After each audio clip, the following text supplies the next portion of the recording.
ಭಾರತ ಮತ್ತು ಇಂಗ್ಲೆಂಡ್ ನಡುವಿನ final ಫೈಟ್ಗೆ countdown ಶುರುವಾಗಿದೆ. ಈ ಪಂದ್ಯದಲ್ಲಿ ಭಾರತ ಗೆದ್ದರಷ್ಟೇ ಸರಣಿ ಸಮಬಲ ಆಗಲಿದೆ. ಡ್ರಾ ಆದರೂ ಕೂಡ ಸರಣಿ ಇಂಗ್ಲೆಂಡ್ ವಶವಾಗುತ್ತೆ. ಮಸ್ಟ್ ವಿನ್ ಸಿಚುಯೇಷನ್ನಲ್ಲಿ ಇರುವಂಥ ಭಾರತಕ್ಕೆ ಲಂಡನ್ನ ಓವಲ್ ಮೈದಾನ ಮೊದಲಿಂದಲೂ ಕೂಡ ಕಬ್ಬಿಣದ ಕಡಲೆಯೇ ಆಗಿದೆ.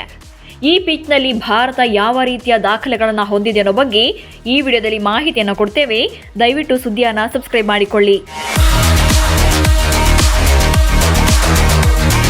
ಇಂಗ್ಲೆಂಡ್ ವಿರುದ್ಧದ ಸರಣಿಯುದ್ದಕ್ಕೂ ಕೂಡ ಟೀಂ ಇಂಡಿಯಾ ಹಲವು ದಾಖಲೆಗಳನ್ನು ಬರೆದಿದೆ. ಬ್ಯಾಟಿಂಗ್ ಬೌಲಿಂಗ್ನಲ್ಲೂ ಕೂಡ ಸಾಲಿಡ್ ಫಾರ್ಮ್ನಲ್ಲಿದೆ. ದುರಂತ ಅಂದರೆ ಅತ್ಯುತ್ತಮ ಪ್ರದರ್ಶನ ನೀಡಿಯೂ ಕೂಡ 2 ಪಂದ್ಯಗಳನ್ನು ಸೋಲ್ಬೇಕಾಯಿತು.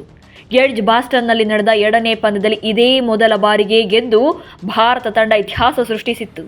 ಇದೀಗ 5ನೇ ಪಂದ್ಯ ನಡೆಯಲಿರುವಂಥ ಓವಲ್ ಮೈದಾನದಲ್ಲೂ ಕೂಡ ಭಾರತದ ತಂಡದ ರೆಕಾರ್ಡ್ಸ್ ಕಳಪೆಯಾಗೇ ಇದೆ.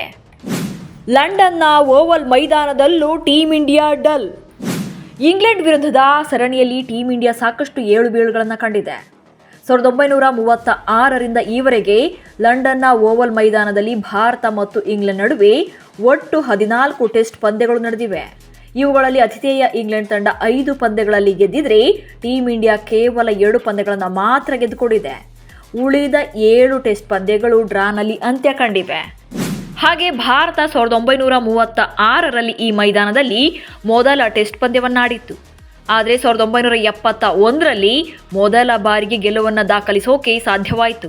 ಇನ್ನು 2021ರಲ್ಲಿ ಈ ಮೈದಾನದಲ್ಲಿ ನಡೆದಿದ್ದ ಟೆಸ್ಟ್ ಪಂದ್ಯದಲ್ಲಿ ಭಾರತ 157 ರನ್ಗಳಿಂದ ಗೆಲುವು ಸಾಧಿಸಿತ್ತು. ಈ ಮೈದಾನದಲ್ಲಿ ಭಾರತ 1971ರಲ್ಲಿ ಅಜಿತ್ ವಾಡೇಕರ್ ಮತ್ತು 2021ರಲ್ಲಿ ವಿರಾಟ್ ಕೊಹ್ಲಿ ಅವರ ನೇತೃತ್ವದಲ್ಲಿ ಗೆಲುವನ್ನು ದಾಖಲಿಸಿತ್ತು. 1979 ಮತ್ತು 2007ರ ನಡುವೆ ಇಂಗ್ಲೆಂಡ್ ಮತ್ತು ಭಾರತ ಇಲ್ಲಿ ಸತತ 5 ಪಂದ್ಯಗಳಲ್ಲಿ ಡ್ರಾನಲ್ಲಿ ಕೊನೆಗೊಳಿಸಿಕೊಂಡಿದ್ರು.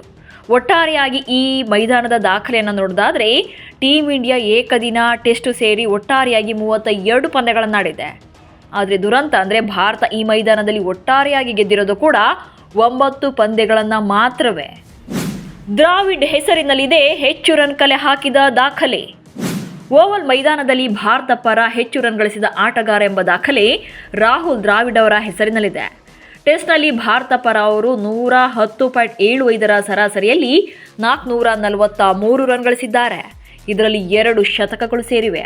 ಸಕ್ರಿಯ ಆಟಗಾರರಲ್ಲಿ ಕೆಎಲ್ ರಾಹುಲ್ ಇಲ್ಲಿ 62.25ರ ಸರಾಸರಿಯಲ್ಲಿ 249 ರನ್ ಗಳಿಸಿದ್ದಾರೆ.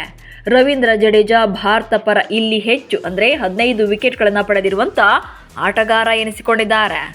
ಇನ್ನು ಓವಲ್ ಮೈದಾನದ ಪಿಚ್ ಬಗ್ಗೆ ನೋಡೋದಾದರೆ ಮೈದಾನದ ಮೇಲ್ಮೈ ಸಮತಟ್ಟಾಗಿದ್ದು ಮೊದಲ 3 ದಿನ ವೇಗಿಗಳು ಇಲ್ಲಿ ಮೇಲ್ಗೈ ಸಾಧಿಸ್ತಾರೆ. ಕೊನೆಯ 2 ದಿನಗಳಲ್ಲಿ ಸ್ಪಿನ್ನರ್ಗಳಿಗೆ ನೆರವು ನೀಡುತ್ತೆ. ಹೊಸ ಚೆಂಡಿನಲ್ಲಿ ಸೀಮ್ ಬೌಲರ್ಗಳು ವಿಕೆಟ್ ಭೇಟಿಯಾಡೋಕೆ ಹೆಚ್ಚು ಪ್ಲಸ್ ಪಾಯಿಂಟ್ಸ್ ಇರುತ್ತೆ. ಇನ್ನು ಬ್ಯಾಟರ್ಗಳು ಒಂದು ಸಲ ಈ ಪಿಚ್ಗೆ ಸೆಟ್ ಆದರು ಅಂದರೆ ಬೌಲರ್ಗಳನ್ನು ಬೆಂಡೆತ್ತೋದು ಗ್ಯಾರಂಟಿ. 1934ರಲ್ಲಿ ಆಸ್ಟ್ರೇಲಿಯಾ ವಿರುದ್ಧ ಇಂಗ್ಲೆಂಡ್ ತಂಡ ಇದೇ ಮೈದಾನದಲ್ಲಿ 7 ವಿಕೆಟ್ಗಳ ನಷ್ಟಕ್ಕೆ 903 ರನ್ ಗಳಿಸಿತ್ತು. ಇದು ಇಲ್ಲಿನ ಅತ್ಯಧಿಕ ಸ್ಕೋರ್ ಆಗಿದೆ. ಇನ್ನು ಭಾರತದ ಬಗ್ಗೆ ಹೇಳೋದಾದರೆ ಭಾರತದ ಅತ್ಯುತ್ತಮ ಸ್ಕೋರ್ ಅಂದರೆ 664 ರನ್ಸ್. 2007ರ ಸರಣಿಯಲ್ಲಿ ಈ ಇನ್ನಿಂಗ್ಸ್ ಬಂದಿತ್ತು. ಸೊ ಈ ಪಂದ್ಯದಲ್ಲೂ ಕೂಡ ರನ್ ಸುನಾಮಿ ಏಳೋದ್ರಲ್ಲಿ ಡೌಟೇ ಇಲ್ಲ. ನಮಸ್ಕಾರ.